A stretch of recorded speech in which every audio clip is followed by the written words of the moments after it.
One of the things you mentioned that stands out to me, so you mentioned the words, humility, altruism, what is the benefit of, saving a human life versus an elephant life? These are very emotional or empathetic topics or things that are not necessarily considered. I just want to touch a little bit more on that because, the nonprofit sector is something that will stress your, or should I say strain your emotions. I mean, you're going to some really difficult situations and then maybe going back to a developed world and then having to, see things that most people wouldn't see or deal with things that most people wouldn't deal with. So I want to just talk a bit about the empathy portion of things or the caring or how you navigate the emotional side of working in this space. Because for the most part, we all assume that it's people that are very soft-hearted that want to do this kind of work, or either some people might think you have to have, nerves of steel to be able to go into these places. But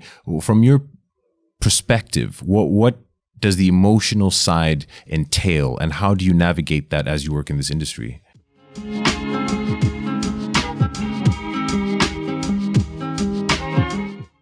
Yeah, it's a very good question, and I don't think I have any particular superhuman abilities. I think it's interesting. I was reflecting, ahead of talking to you, what do I like about working in a foundation and what do I not? And one of the tough parts of my role is I have to say no more often than I say yes.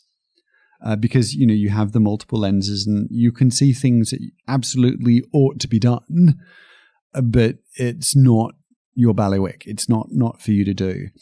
And that can be quite tough, especially when you know that these NGOs have put a lot of effort into what they're doing. They really believe in it. They're doing good work, but for whatever reason, it doesn't match the criteria that you apply.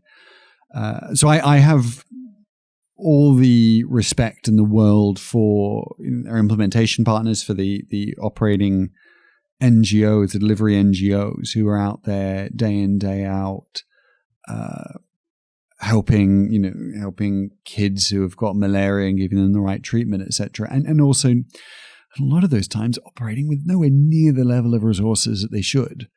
The idea that you come back and live this fantastic life that we do in London, knowing how many people, are suffering for want of a course of amoxicillin is just, it's very tough.